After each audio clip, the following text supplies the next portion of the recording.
How you doing there? Welcome back to Babble on Talmud. Today we're studying Daf Pevav, Daf 86 of Masechta Menachos. Friends, Daf Pevav is a gewaltige Daf, friends.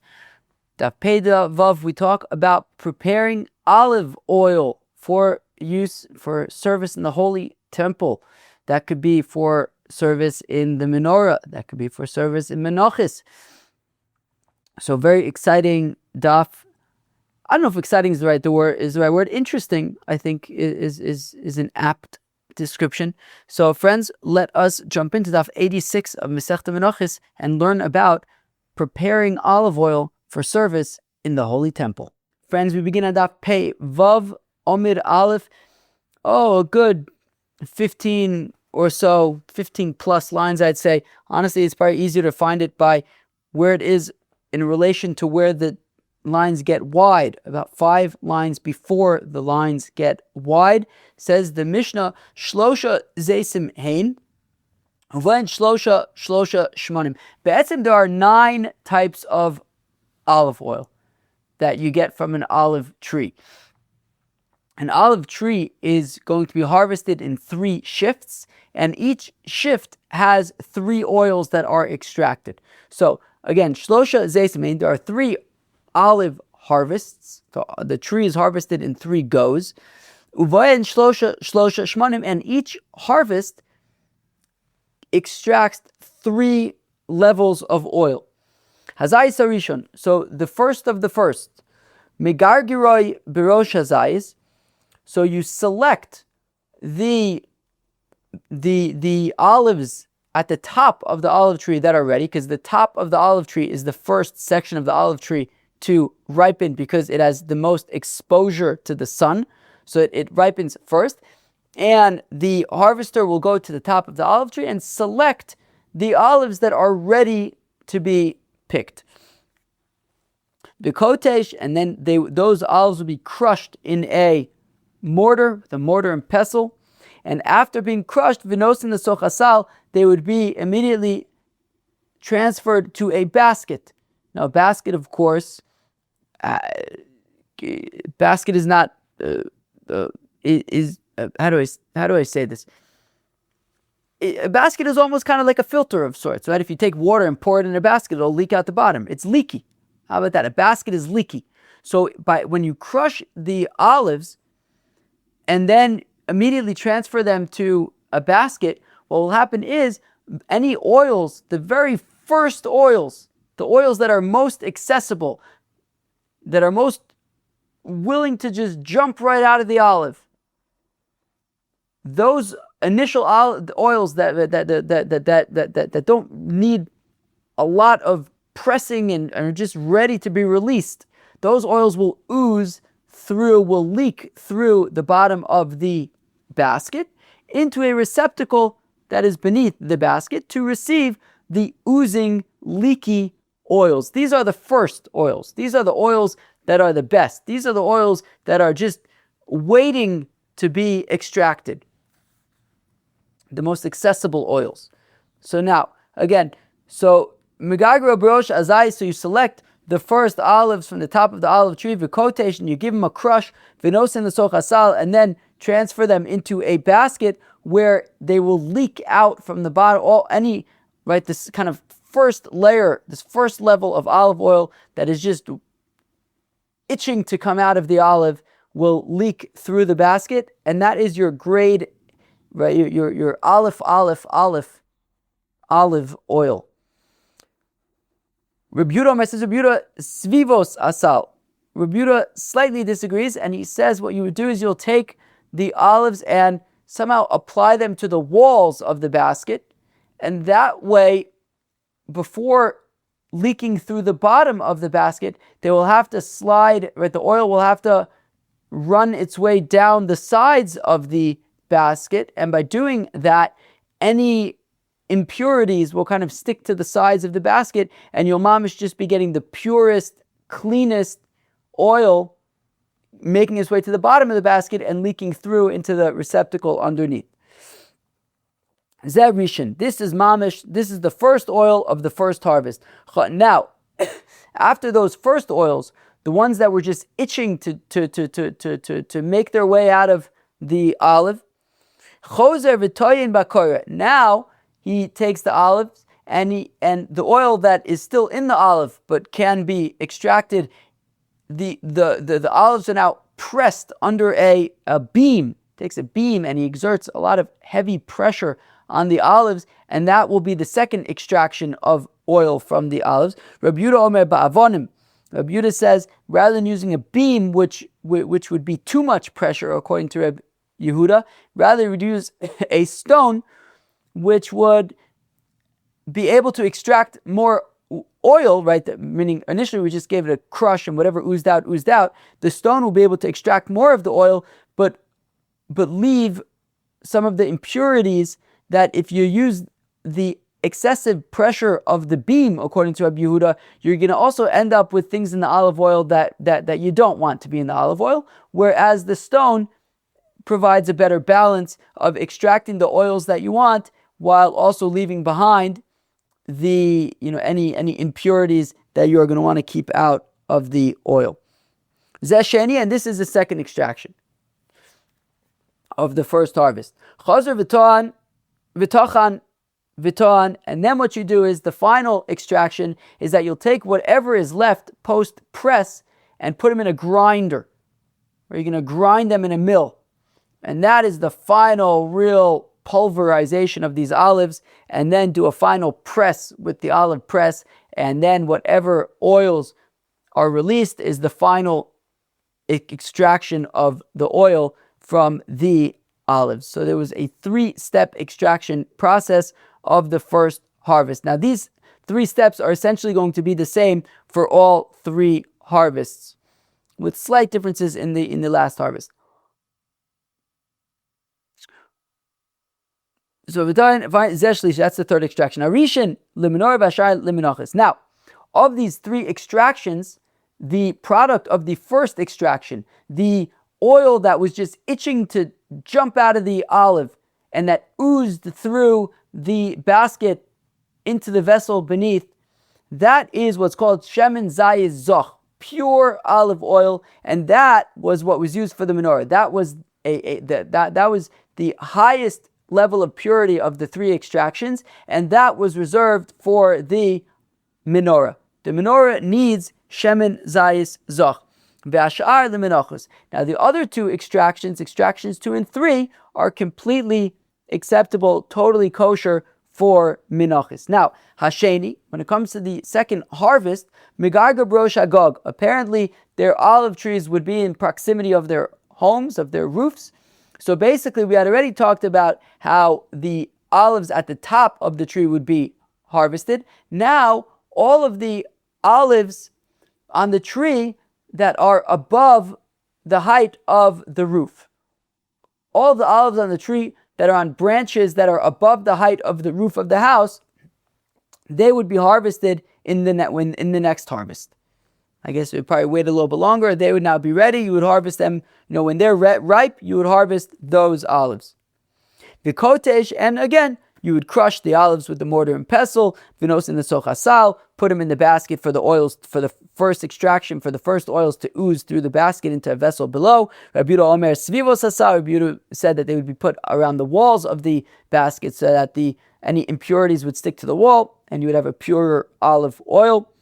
Rishon, that is the first extraction. Ta'an bakora, you would then take a beam and apply pressure to the olives with a beam. For the second extraction, Rabbi Yehuda Omer ba'avonim, Rabbi Yehuda says you would use a stone because it would have a better balance of extracting oil while leaving out the impurities. Zasheni, that was the second extraction. Chazer v'tochan, and then you would go back and you would grind up in a mill whatever olives were left over. V'to'an, and then press them. Zeshlishi, that was the third extraction. Arishon lemenorah v'ashar lemenachos, and here again, the first extraction is acceptable as kosher for use in the menorah, which requires shemen zayis zoch, and then the other 2 extractions would be a-okay for menachos. I'm going to have a shtick of water and we'll go weiter. Now for the third harvest, shlishi. Now here's the thing. When it comes to the third harvest, what have we already harvested? We have already harvested the olives at the very top of the tree, and we have already harvested the olives that are on branches above the height of the house, which means that what's left is the lower branches, the branches that don't get much sunlight. They are lower than the height of the house. They don't get so much sunlight, and they're never really going to wholly ripen, so they need a little bit more help. They're not going to really, you're never going to harvest them when they're fully ripe. So shlishi, when it comes to the third harvest, otno bebeis abad, you have to pack a whole bunch of these olives into a vat, ad sheyilke, until they start getting soft, until they start kind of, what's the word I'm thinking of? Till they start to, what's it called when like vegetables, they like start to ferment. When they start to kind of ferment, when they start to kind of taking a whole bunch of these olives and just packing them into a vat for a while, they're gonna start changing a bit, getting softer, also getting a little nastier.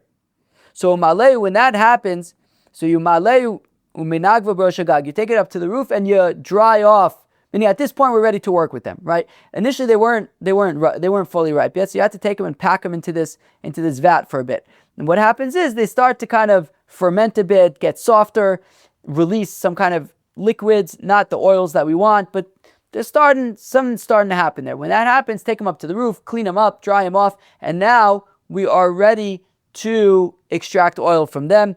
Now, same process. Kotesh, you're going to crush them with the mortar and pestle, v'nosin l'sochasal, and then transfer them to a basket for the initial extraction to ooze through the basket. Rabbi Yehuda Omer, Svivos Asar, Rabbi Yehuda says you put them around the basket so that any impurities will stick to the walls of the basket. Zerishon, and this is the first extraction of the third and final harvest. Toin Bekoret, then you take the beam and you exert pressure on the olives. Rabbi Yehuda Omer Ba'avodim, Rabbi Yehuda says you use a stone instead. Zesheni, that is the second extraction of the third harvest. Chozer Vitoan, and then whatever was left was then ground up and once again pressed with the beam. Zeshlishi, and that was the third and final extraction of the third and final harvest. Harishon the menorah, the first extraction is kosher for use with the menorah. Bashar the menachos, and the other two extractions are kosher for the for menachos. Says the Gemara. Bailu they ask the kasha migargeroi tanan o migalgalo tanan. Are we saying migargro, which means that he goes to the top of the tree and selects the olives that are ready? Or are we saying migalgalo tanan, you wait, you leave the olives on the top of the tree until they are so ripe that their oil is just is just waiting to be released from the olives. Toshma kamanir desani we learn the brayso shemen zayis mizeso. Interesting. So I looked in the article for this because I was like, wanted to make sure I was reading this right, because it's not, there's something funny about, like, it feels like, I don't know, like, is this a puzzle? It felt like there was something official here with this Shemen Zayis Mizeso, but Rashi, both in the manuscript Rashi and the Rashi up top, they don't really say this, but in the art scroll explanation, they said a person who makes a neder to bring a olive oil to the Beis HaMikdash, so Mizeso. I don't know how they would know that this is some kind of a neder. I don't know. It doesn't look like it's quoted anywhere else. I don't know how he knows this. Maybe it's the Rabbeinu Gershom or something. I don't know. Akoponim. So whatever it is, so mizeso, it comes from the olive. It comes from the oil that is just itching to be extracted from the olive. Excuse me, I need a little bit more water. Mikan Amru, from here they said Zayis Rishon Migalgilo Berosh Hazayis. Now we're going to have a very similar next chunk of lines like we had in our Mishnah. So the first oil of the first harvest, Migalgilo, not Migargiro, but Migalgilo, you are going to wait until the olives at the top of the tree are super duper ripe. And then Vikonso Le Veis Abad, you are going to then take those olives of the first harvest and bring them into the house where the press is, but not put it in the press yet. Rather, you're going to grind them in a grinder. So this is different than the Mishnah. Our Mishnah said we use a mortar and pestle, you crush them. Here we're saying that already in step 1, you're going to grind them, but not press them. You're going to grind them, and whatever oozes out from the grind will be the first extraction. Vinosno basalan, after grinding up the olives, you place them in the basket. Shemen hayotze mimenu ze oya rishon. And whatever oil oozes out of the grapes after they've been ground and leaks through the basket, that will be the first extraction of the first harvest. Ta'an bakora, you then press them with a beam. Shemen hayotze mimenu ze oya sheni. After pressing with the beam, that would be the second extraction. Chazu uferek, you then took those leftover olives, whatever is left of the olives, tochan, and you ground them up again, ve'ta'an, and press them again. Zayah shlishi, that was the third extraction. Arishon lemenorah, the first extraction would be for use in the menorah. Ve'ashar lemenachos, and the other two extractions are kosher and suitable for menachot. V'chein zayis sheni, and when it comes, the same for the second harvest. That's all it says in the Brisa. Literally, when we talk about the second harvest, which was the branches that are higher than the roof of the house, the first, second, and third extractions would be exactly the same. When it comes to the third harvest, which were the lower branches that were not going to be fully ripe, Otno bives abad, you're going to stuff them into, you're going to pack them into a vat, ad sheyilke, until they start fermenting and get softer. Umad lerosh agag, and you bring them up to the roof. Also kimin tomorrow, and you are going to put them in a pile like a date. A date is thinner at the top and wider at the bottom, so you also put it in a pile like that. Until the waters, the waters that were released, not the oils, but the waters that were released while they were fermenting, those juices or whatever, you let them leave the olives. And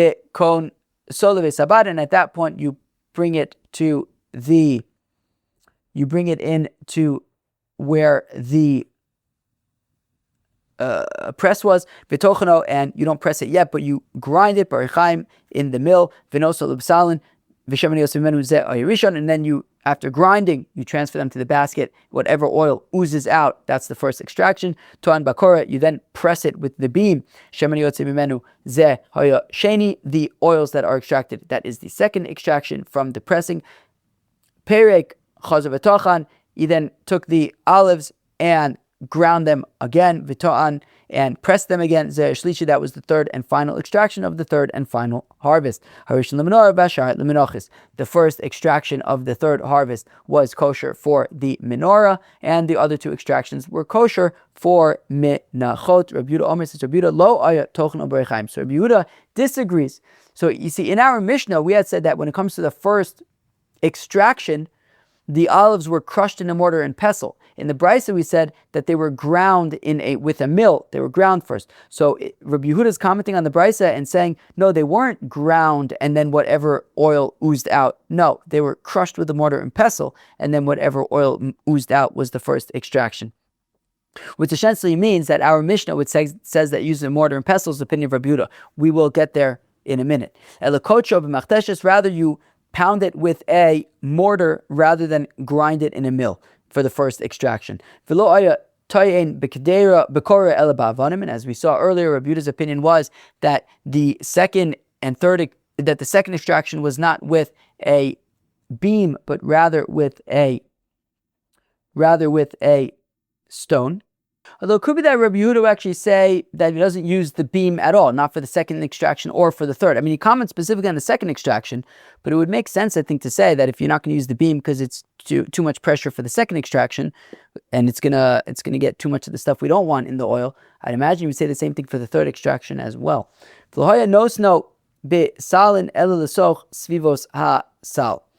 And also, as we know, Reb Yehuda's opinion was that the olives in the first extraction would not be placed at the bottom of the basket in the first extraction, but rather on the sides, so that the sides can any impurities would get stuck to the sides. So Rabbi Yehuda really is sensitive to making sure that there are no that it's really a pure oil.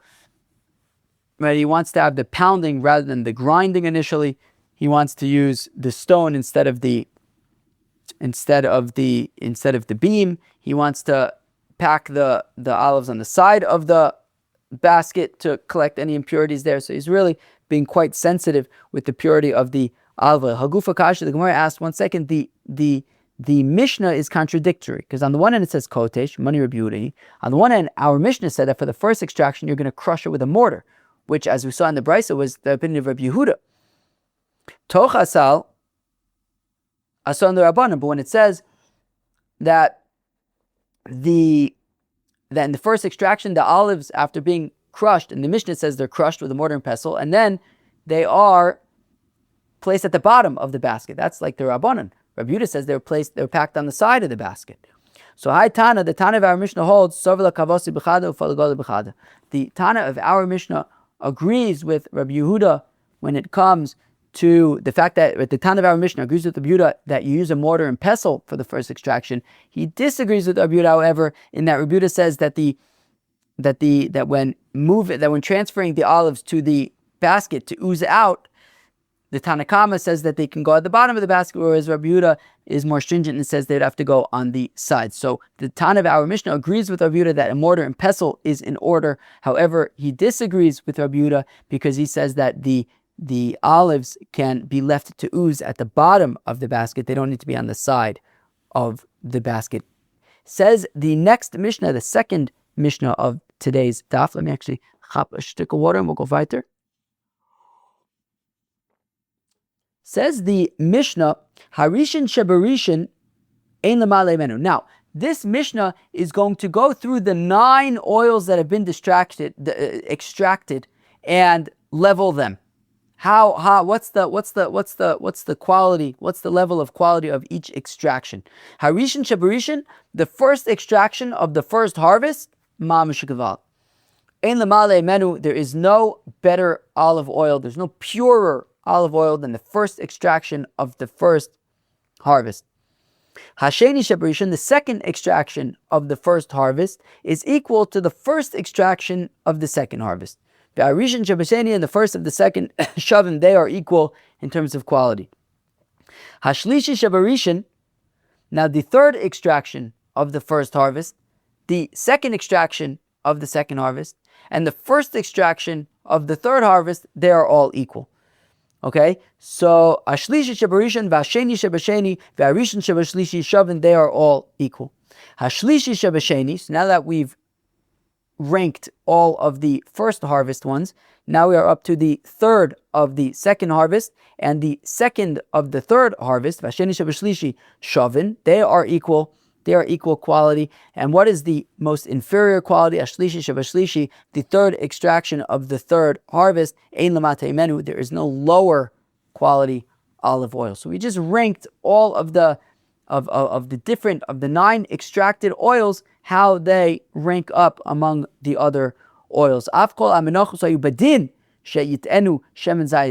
In principle, if we were to use only our noggins, we would say, well, if the menorah requires pure olive oil, I would think that the menachos also would require pure olive oil. Ma menorah, because after all, the menorah she'ena la'achila, right? The Rebbeinu Shalom isn't consuming the olive oil of the menorah. Tu'una shemen zayizach, and yet it requires pure olive oil. Menachos she'ena la'achila, menachos, which are flour offerings that are mixed together with oil, and that oil is mamish being burnt on the mizbech for the Rebbeinu Shalom to consume. So certainly, alachas kamo v'chamo, enu din she'itenu shemen zayizach. Certainly, I would think that they should require pure olive oil, right? If the menorah, which is to provide, right, the oil in the menorah is to be fuel for the candles. The oil and the mizbech is for the Rebbeinu Shalom to consume, for it to be achila, for the Rebbeinu Shalom to consume it. So I would think that if the olive oil for the menorah, which is just to provide fuel for the candles, needs to be top notch, the purest olive oil, I would think certainly the olive oil that's for the consumption of the Rebbeinu Shalom should have to be the purest olive oil. Talmud Omer, zoch kosis lamoyer ve'ein zoch kosis lamenochis. Yes, but the pasuk says that it has to be the purest olive oil for lamaor, for the light, for the menorah. However, not for the menachos. The menachos doesn't have to be the purest olive oil. Says the Gemara, Shavin ve'amart rishin la menorah v'ashar la menachos. The Gemara asks the kasha that maybe some of the Talmudei Chacham here at Babble and Talmud were thinking the same thing. I don't understand. We had just had a Mishnah and a Brisa that said that the first extraction of all three harvests, the first extraction can be used for the menorah. The second and third extractions cannot. They can be used for menachos, but not for the menorah. And now we're saying something like the second extraction of the first harvest and the first extraction of the second harvest are equal. Mapitom, they're equal. The first extraction of the second harvest can be used for the menorah. The second extraction of the first harvest cannot. They're not equal. Why are we saying that they're equal? The first extraction of the second harvest, as well as the third harvest, can be used for the menorah. The second and third extractions cannot be used for the menorah. So to say that, for example, the second extraction of the first harvest is equal to the first extraction of the second harvest is not true. They're not equal. The first extraction of the second harvest can be used for the menorah. The second extraction of the first harvest cannot.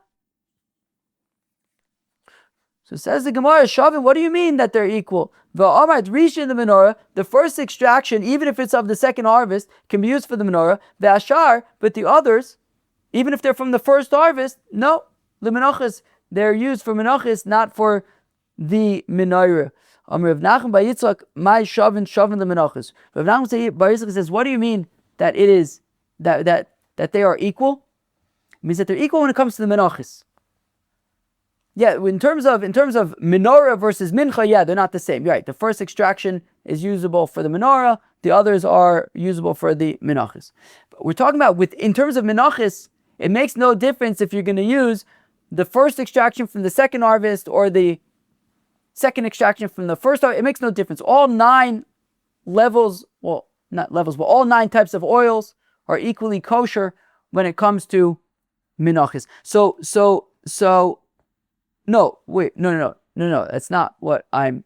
No, they're not... Well, yes, they're equally kosher, but we're saying that there are different levels. I'm sorry. That there are differences between whether they could be used for mincha versus menorah. However, if you're going to use these oils for a mincha, you should know that there are different levels of oils, right? And that the second extraction of the first harvest is equal to the first extraction of the second harvest, as opposed to, for example, the third extraction of the first harvest is inferior to the first extraction of the second harvest, right? Meaning you just know what level these things are in terms of menachos.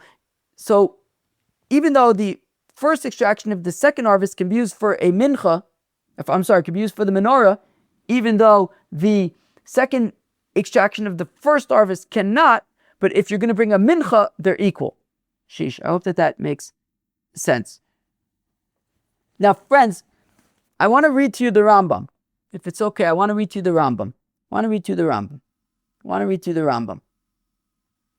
The last halacha in Hilchos Isurim Mizbeach. Hilchos Isurim Mizbeach, Perek Zayin, halacha Yud Aleph. It says, "Ume'achas shekulan ksherin lemenachos lama nimnu." Why do we need to know this? If at the end of the day, all of these oils, all 9 oils are kosher for menachos, why do we need this leveling? The second extraction of the first harvest and the first extraction of the second harvest, they're really the same, and the third extraction of the first harvest is on the next level. They're all kosher. Kidei leida yofet she'ein lemala mimenu ve'ashava ve'apachis. Well, because it's important to know what is the highest quality oil, the first extraction of the first harvest, what is in the middle, what is equal to what is on a lower level, what is the worst, what is the lowest quality oil. Sharotze lizakis atzmo, yachov yitzro ara, v'yarchiv yodo, that a person who wants to merit, he should subdue his Yetzer Hara, v'yarchiv yado, and he should be generous, v'yavi korbanu min hayofe, v'ameshubach b'yoser, and he should bring his korban from the best oil that he can get his hands on, that's available to him, sheba'oso amin sheyavi mimenu, that he should be that he should try and make an effort to bring the best oil that he can get. Both Kain and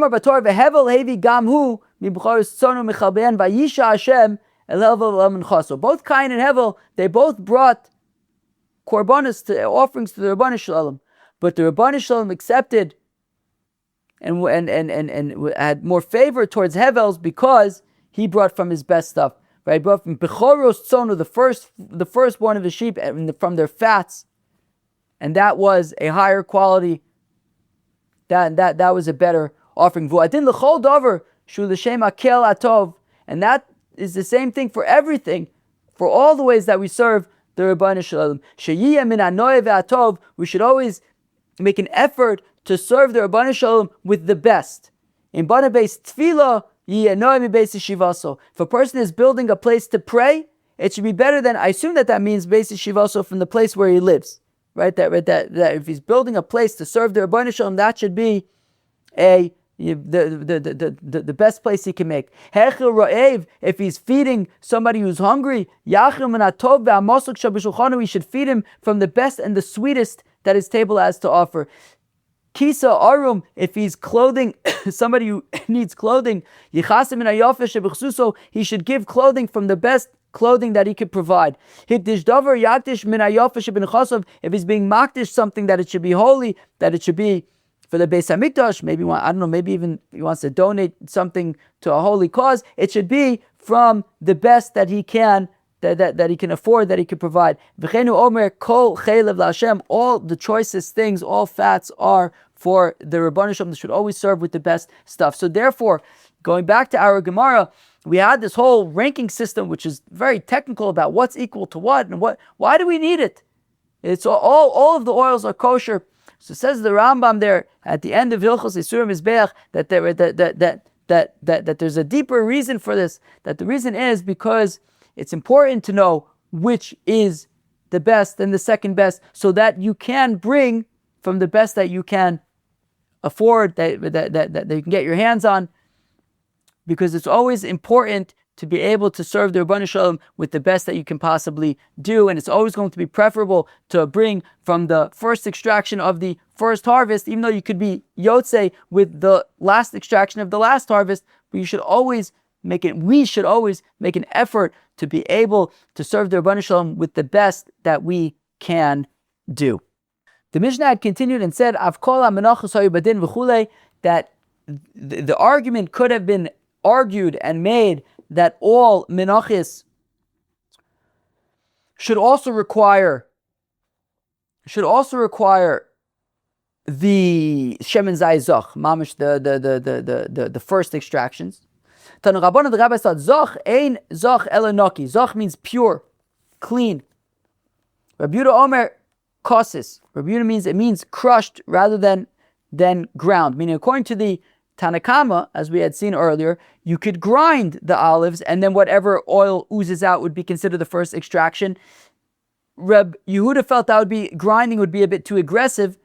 Rather, crush it in a mortar and pestle, and whatever oil oozes out would be the purest extraction. And kosis elakotush, and kosis is crushed with a mortar. Yochel yehei, I'm going to read this a little differently. Kotush ze pasul menachos. Now, is it possible that maybe this pure oil, the shemen zayzach, is kosher for the menorah and pasul for the menachos, right? It says kosis lamaor, that it's for the menorah, maybe specifically for the menorah, and it can't be used for menachos. Tamalomer v'saron soles balul b'shemen kosis. Well, it says by menachos that you'll have flour mixed with oil that is kosis. So we see that kosis oil, that crushed oil, the shemen zayzach, can also be used for Menachos. Well, then why does the pasuk say that the Shemen Zayis Zoch is for the menorah if it's not explicitly for the menorah? It could also be for Menachos. Ela mipnei hachisachon. Well, because the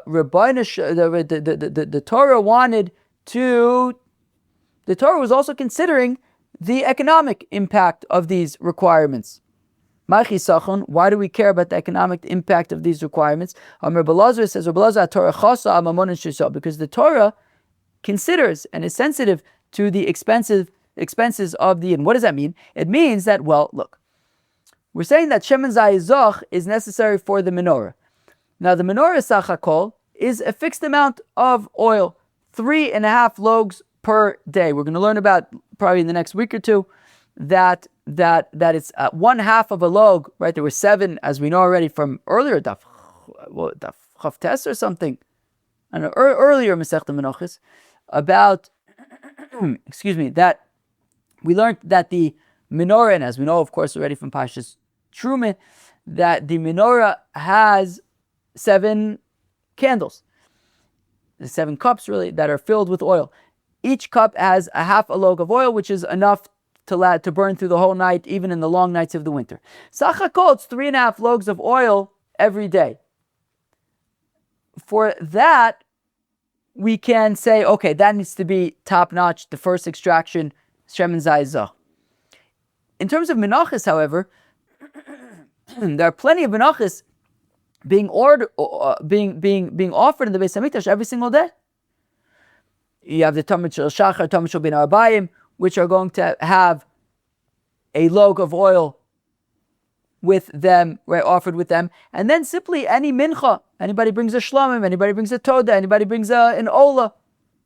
There are going to be plenty of menachos. Anybody wants to bring a minchas nedavar, there's going to be plenty of menachos offered throughout the day. And if it's right now it's Pesach, right? There's going to be cows that are being offered. Every cow is 3 logs of oil. Is 6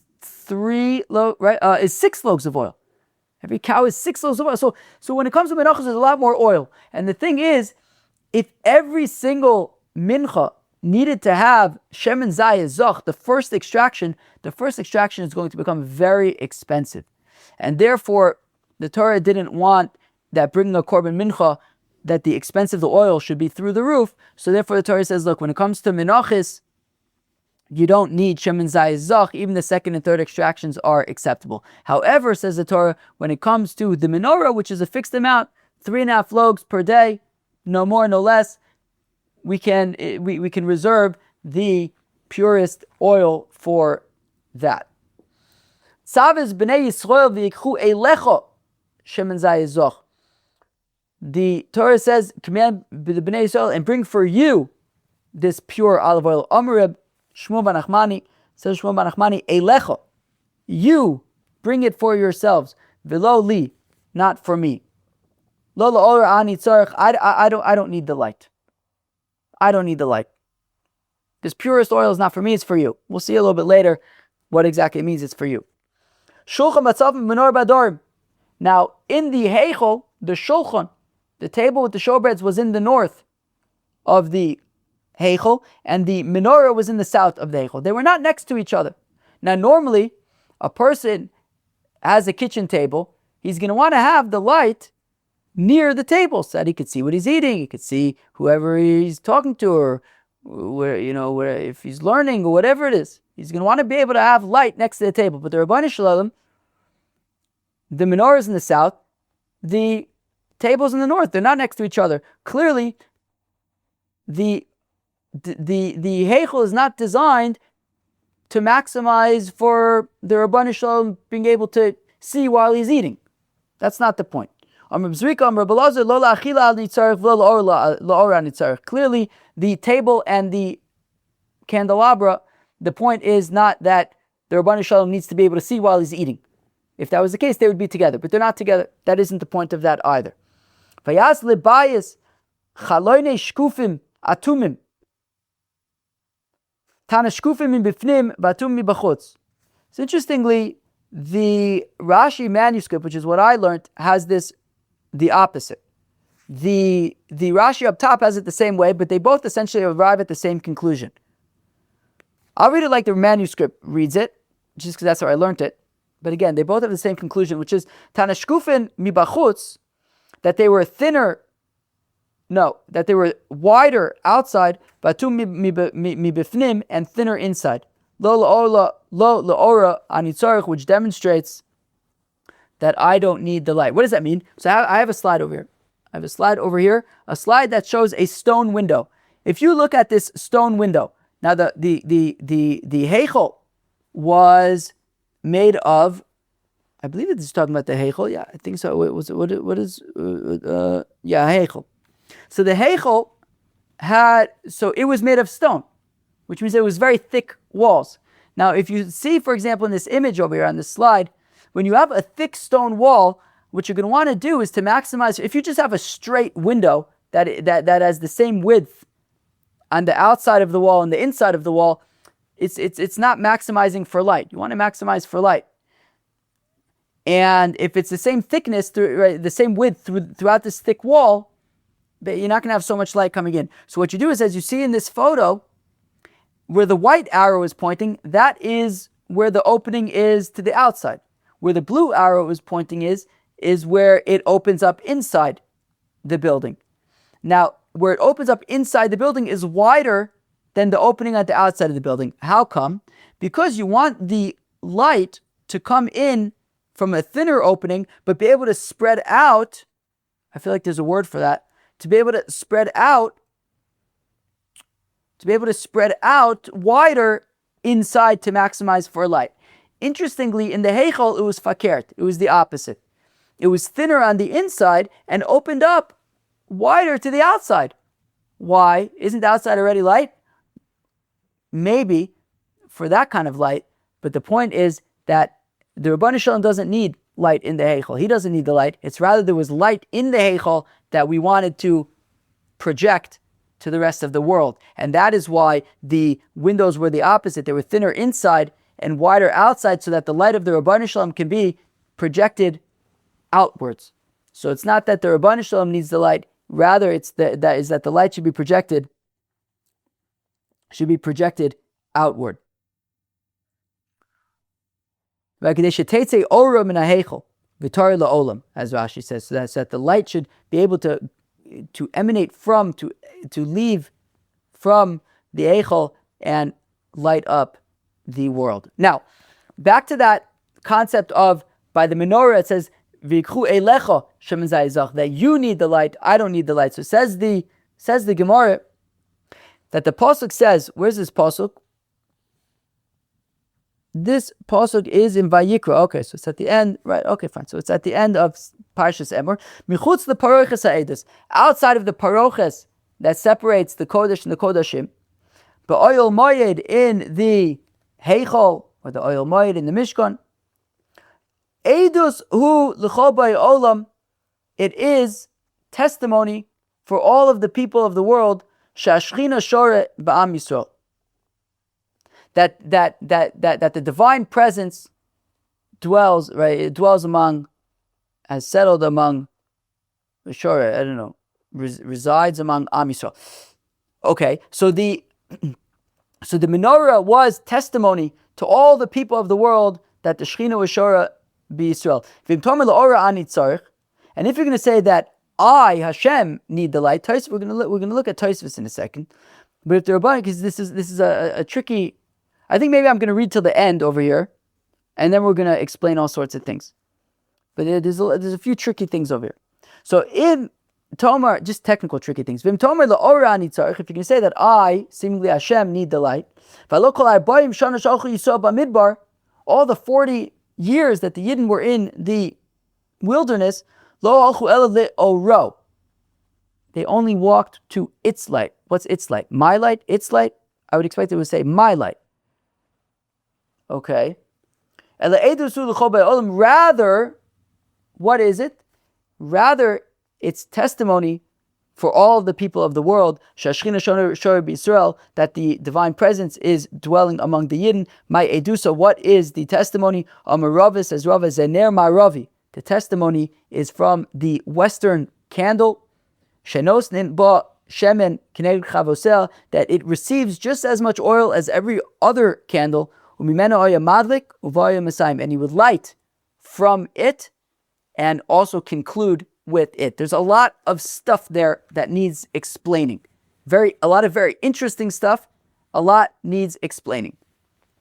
So first of all, when it says that I don't need the light, because after all, for 40 years in the wilderness, they walked to his light. Who's the I? What's the his? Great question. So Tosfos points out that there is a very similar Gemara in the parak of Bameh Madlikin, Daf Chav Beis of Masechta Shabbos. And there it's slightly different. It says, V'chi le'oro hu tzarich. Does Hashem, right, in Pashas is talking about Hashem, does Hashem need the light of the menorah? After all, for all the 40 years in the wilderness, they walked to his light, he didn't walk to their light. So the question is, does Hashem need the light? After all, he didn't need the light, he provided the light. The thing is, the question on that is, we always walk to Hashem's light, not just in the midbar, we always walk to the Bnei Shalom's light. So there's another suggestion, maybe it's talking about a har and a kohen, that maybe, Tosfos gives some suggestions, maybe it's talking about a har and a kohen, that a har, it's not like a har and the kohen needs the light of the menorah, because after all, in the wilderness, there was the amud onon, aholich lifneim yomim, the amud ha'esh, laila, there was the cloud during the day and the fire at night. There was plenty of light. You didn't need the menorah. Alternatively, it could be talking about Am Yisrael. Does Am Yisrael need the light of the menorah? Again, after all, they have the fire. But Pashtus does seem to be that it's talking about Hashem. It's a little bit hard to understand. What does it mean? The point is, we can know this for sure, that the point of the menorah was not necessarily for the light, rather it was more for this testimony, which we'll talk about now. So the point of the menorah wasn't for light per se, but it did have a role, right, for you, that it serves for you as a sort of testimony to all the nations of the world that the Shekhinah is Shora among Israel. How was the menorah testimony for Am Yisrael that Shekhinah was Shora with the Yidden? In the following way, the Ner Maravi. What's the Ner Maravi? It's Taka Machlokas that we're going to see on Daf, I think on Daf Tzadi Ches. Taka, I'm learning now in Mishnayos. I'm learning, Mishnah Yomi is now learning Masechta Talmud. So I'm learning about also the lighting of the menorah and the Ner Maravi in Mishnayos now as well, Masechta Talmud. We are going to learn Masechta Talmud in about a year from now or so together. Anyways, what's the Ner Maravi? It's a machlokes what the Ner Maravi is. It depends. It's not so important right now, but basically it depends.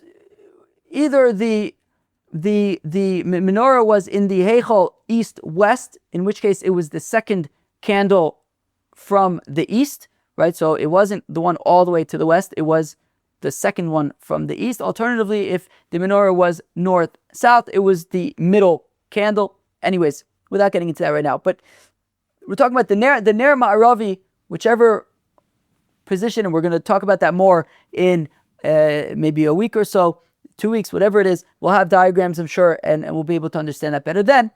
Anyways, so the miracle was with the Ner Ma'aravi. What was so miraculous about the Ner Ma'aravi?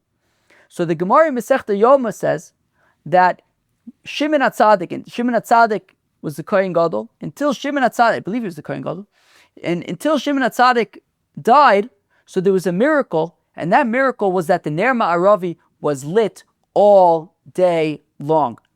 And that, as we said, you would put in the same amount of oil, the same half log of oil would go into the Ner Ma'aravi, just as much as would go into every other candle, and yet all the other candles would eventually finish burning. The Ner Ma'aravi was always lit all night and all day. And it says, Ba'aya Maschil, he would light all the other candles with it, and with it he would finish. What does it mean he would finish? It's a machlekes Rashi and Tosfos what it means that he would finish. According to Rashi, what it means is that basically, right, every morning, right, it says in the pasuk, Baboker beitivo es haneris, that the pasuk says that every morning the candles, the menorah was cleared out. It was one of the jobs in the Beis Hamikdash in the morning that somebody would clear out the Mizbach HaKetoros and somebody would clear out the menorah that had been burning all night.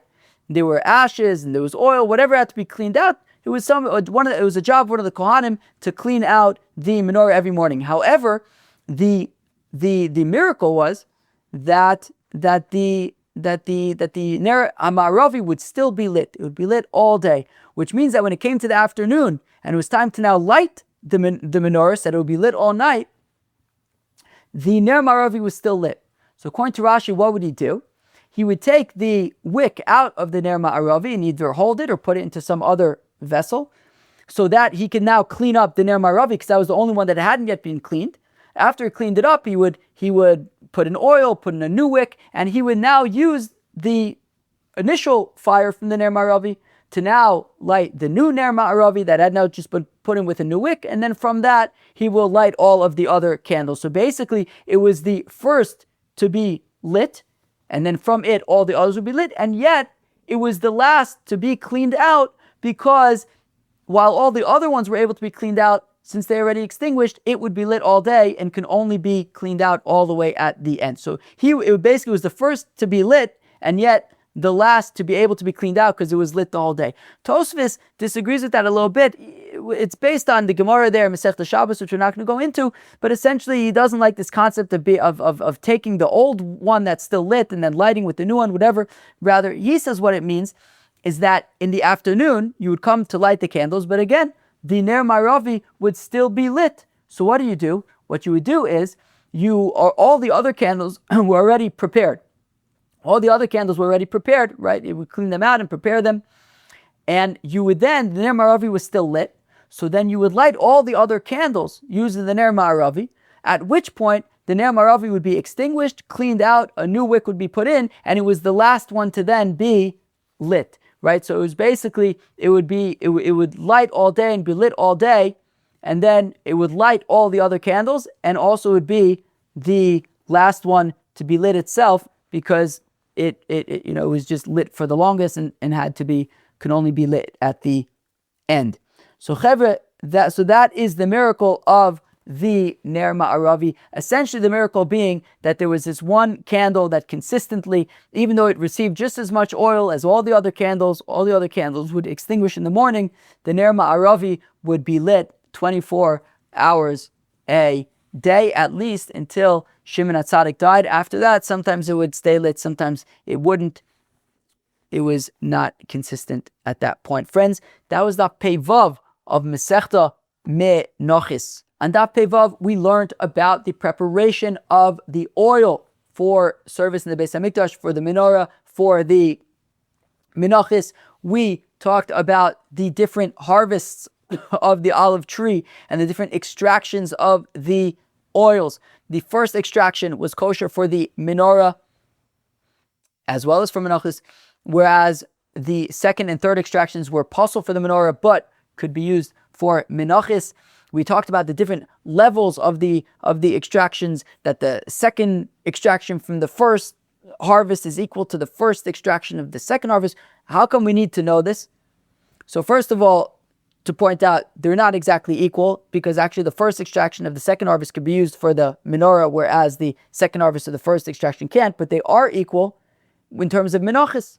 In terms of menachos, both are kosher and both are on the same level, but for example, the third extraction of the first harvest would be on a lower level. Why does all this stuff matter? We saw from the Rambam at the end of Hilchos Isurei Mizbeach, because whenever we do a mitzvah, we always want to do it as greatly as possible, and as greatly as possible, and therefore, that's why it's important to know what levels things are to guide us in how we can be doing the mitzvahs as well as we can.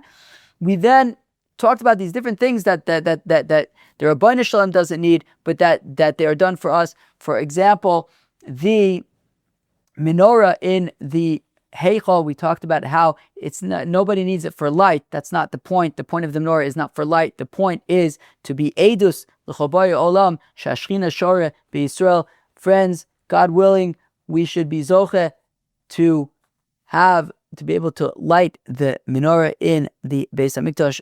B'mehera b'yameinu. Amen. Have a great rest of Pesach.